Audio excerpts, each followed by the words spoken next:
Hello friends, कैसे हैं आप लोग। आशा करता हूँ कि बहुत खुश होंगे और बहुत ही प्रसन्न होंगे, बहुत ही मस्त होंगे। मैं आपसे एक चीज़ शेयर करना चाहता हूँ कि हम बहुत बार ऐसे जीवन में सोचते हैं कि हम दूसरों की मदद करें, इसके लिए हम बहाने ढूंढते हैं और ये सोचते हैं कि काश ऐसा होता, मैं इस स्तर पे होता, मैं इस लेवल पे होता तो मैं मदद कर पाता या तो मैं उनके जीवन में कुछ डिफरेंस ला पाता। लेकिन दोस्तों, एक चीज़ हम भूल जाते हैं कि हम जिस स्तर पे हैं, हम जिस लेवल पे हों, चाहे वो बहुत छोटे स्तर पे ही क्यों ना हो, जो कि मतलब छोटा बड़ा कुछ नहीं होता, बट आप ऐसा सोच सकते हो कि मैं बहुत छोटे स्तर पे हूँ, तो भी आप अपने आप को क्षीण ना समझें। आप उस स्तर पे भी अगर आपके पास 10 रुपये हैं तो आप अपने 10 रुपये में से 5 रुपये देकर भी किसी गरीब की, किसी ऐसे की जो आपसे थोड़ा छोटा है स्तर में, मतलब फाइनेंशियली, उसकी आप मदद कर सकते हैं या इमोशनली किसी भी तरह से किसी की भी मदद की जा सकती है। इसका कोई पैरामीटर नहीं होता। परोपकार की कोई परिभाषा नहीं होती कि यही परोपकार है, मैं इस स्तर पे पहुंचूंगा, मैं इस लेवल पे पहुंचूंगा तभी मैं परोपकार कर सकता हूं, तभी मैं इस लायक बन सकता हूं कि मैं उनकी मदद कर सकूं, किसी की भी। इसके लिए मैं एक छोटी सी कहानी आपके साथ शेयर करना चाहूँगा।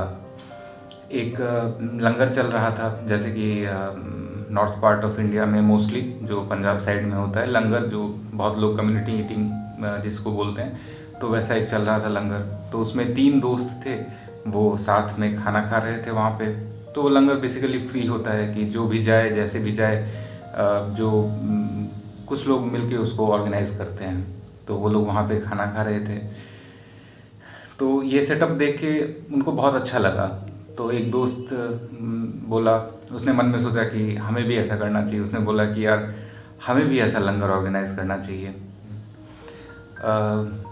दूसरा बोला कि यार कर तो लें, बट सैलरी आने से पहले तो बिल्स आते हैं, पहले हमें ये देखना है कि जो सैलरी आएगी उसका तो 95%, कभी कभी 100% कभी तो बोरो करना पड़ता है, तो हम कहाँ से करें। तीसरा बोला कि अगर कोई ऐसा तरीका होता कि जिससे हम ऐसा कर पाते कि पैसा रहता हमारे पास कि इतना कि हम कुछ लोगों को ऐसे खिला पाते फ्री में, उनकी मदद कर पाते।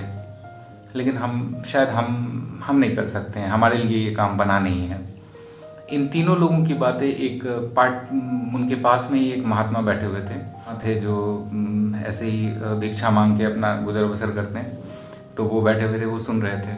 उन्होंने कहा कि देखो बच्चों, ऐसा कुछ नहीं है कि आपको इतने सैकड़ों लोगों को बैठा के खिलाना है, यही एक भंडारा है, यही एक लंगर है।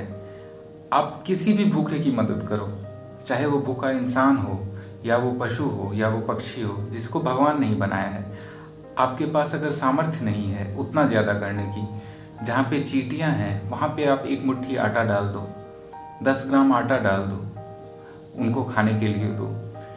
जो चिड़ियाँ हैं उनके लिए थोड़ा सा चावल, एक मुट्ठी चावल, दाल आप अपने छत पे छिड़क दो। वो जब आएंगे उन्हें खाएंगे। एक कटोरी में पानी रख दो, वो पानी पी सकते हैं, अपनी प्यास बुझा सकते हैं। इसके लिए ज़रूरी नहीं कि आपके पास लाखों करोड़ों हों, आप इतने लोगों को खिलाओ। जो इंसान है उसे भी भगवान ने बनाया है, और जो पशु पक्षी हैं उसे भी भगवान ने ही बनाया है। तो या हम इंसान को खिलाएं या पशु पक्षी को खिलाएं, किसी भी भूखे का पेट भरो, किसी भी ज़रूरतमंद की मदद करो। जितना सामर्थ्य हो आपकी उतना ही करो। बहुत ज़्यादा करने की आवश्यकता नहीं है, बहुत ज़्यादा कुछ नहीं होता और बहुत कम कुछ नहीं होता। जो आपका सामर्थ्य है, जिस लायक भगवान ने आपको बनाया है, आप उतनी मदद करो। बस इतना करो, ये आपको सच्ची खुशी देगा। ये बताने के बाद, ये सुनने के बाद उन तीनों लोगों को एक अजीब सी खुशी मिली कि हम में भी वो सामर्थ्य है कि हम भी किसी की मदद कर सकते हैं। ऐसे ही दोस्तों, हम में भी, चाहे हम किसी भी लेवल पे हों, हम में सामर्थ्य है। हम में ये जज्बा होना चाहिए कि हमें मदद करनी है, चाहे हमें ज़बरदस्ती मदद करनी पड़े। वो सामने वाला बहुत बार ऐसा होता है कि वो बोलना नहीं चाहता, हिचकता है, उसको ज़रूरत है, उसकी मदद करिए। आप भी करिए, हम भी करिए, और ये मैसेज को फैलाइए कि हम सबको एक दूसरे की मदद करनी चाहिए। इसी उम्मीद के साथ कि आप मदद करेंगे लोगों की, और खुश रहेंगे, तंदुरुस्त रहेंगे और मस्त रहेंगे और हमेशा मुस्कुराते रहेंगे। मैं विदा लेता हूँ आपसे। धन्यवाद।